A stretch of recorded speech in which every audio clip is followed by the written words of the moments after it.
Welcome to some new r/malicious compliance stories, where people comply to the letter but not the spirit of a request. I hope you had a great day.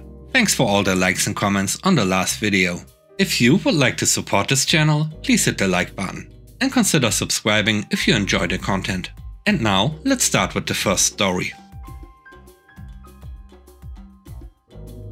It's called Doing Nothing. I had a job years ago at a contractor that I hated. It was 2 years of my life I will never get back. They kept promising me raises and bonuses, but they never really materialized. I actually did quit once, because my wife was going to do a short-term program across the country. We were looking to start over, and we were just going to move there. They begged me to stay and said they would pay for flights and expenses. I eventually agreed. However, later found out that they took those expenses out of my bonus. My boss, who made 5 times more than me, would always complain about how expensive I was. I made 45k a year. They kept pressuring me to do bigger jobs that I wasn't trained for, and some ended badly.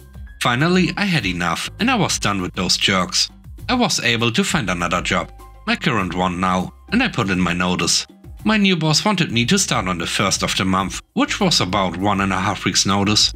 I had no problem with this, but my old boss wasn't having it. He insisted on 2 weeks, which, with the weekends, would be closer to 2.5 weeks. I ended up starting on the 7th of the month. The only problem was that by the 1st, I had already handed over all of my existing work and literally had no active projects. Other than answering the phone and sending out people for quick service calls, I had nothing to do. I spent those few days taking extra long lunches, playing video games, and even going to our local park and taking a nap. On my final day, my boss wasn't even in the office, so I never even said goodbye to him. I said bye to a few friends, had a 10-minute meeting with HR for an exit interview, and never looked back. The next story is called Still Deciding. Many years ago, we were working on a job that had some scaffolding. This is very easy to install scaffolding that doesn't require a mason or professional scaffolding company to install. It's made of fiberglass and just locks together very quickly and easily. However, the scaffolding we had was getting pretty old and beat up. It was already at the end of its life and it needed to be replaced. So I approached my assistant director and asked for authorization to buy new scaffolding. I already had a quote for 18k, so I just needed approval. AD takes it to the director.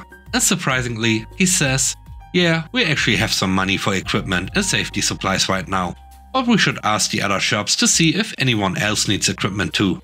The director gets a huge wish list of equipment from all of the various shops. We end up near the bottom of the top 10. All this discussion and back and forth gets us nowhere.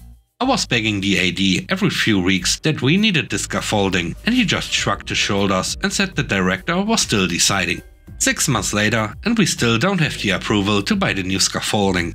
Around the 6-month mark, I get contacted by a member of our safety team, Sarah. A photographer was visiting various jobs on campus to take photos for an in-house newsletter. One of the photos was of our scaffolding, and Sarah saw the photo. She noticed that some of the braces weren't installed correctly, a minor error that was still safe, and she just wanted to let me know to have it corrected. Here's where the malicious compliance came in. I suddenly got the idea to have a site visit with Sarah and another safety person, Anne, who was the primary scaffolding trainer. I invited both of them to personally inspect it and give their advice.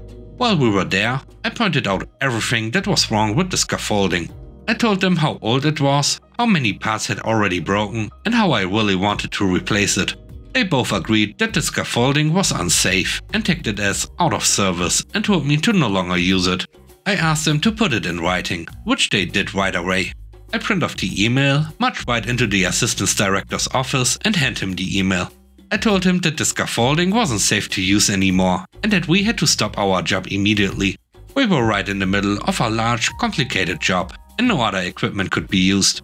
I told him, if I order that new scaffolding, I can have it here in 2 to 3 weeks. He sighed and gave me approval. I immediately ordered it and he approved the purchase the next day.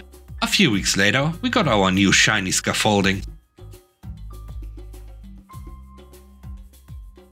The third story is called Hang Up. I work for a large electronics company doing sales over the phone. We get a lot of calls daily and take credit card details to place orders as well as place finance orders. Since fraud is such a big deal for our company, we are taught that only the account holder for the credit card or finance account can place an order. Cue Karen calling in to place an order for finance. We go through everything and I get her name, address, number and payment details. Just before I place the order, she goes, "Oh, the card is in my dad's name. That's fine, right?" I tell her no. Her dad needs to place the order as he's the account holder. Cue her arguing for about 5 minutes about how she's his daughter and I need to finalize this order now. I tell her, "I'm sorry, but I can't do that. As I've mentioned, the account holder needs to place the order." She started cussing me out, calls me a stupid idiot and that I know nothing and demands I place the order. I've had enough at this point. Since she started swearing and getting aggressive, I said, "I'm sorry, but if you continue to speak to me in such a manner, I will terminate this call." And she said, "Well, terminate it then." So I did, with a, "Okay then, thank you for calling. Have a nice day." I heard her go, "No, wait," as I hung up on her. It felt good.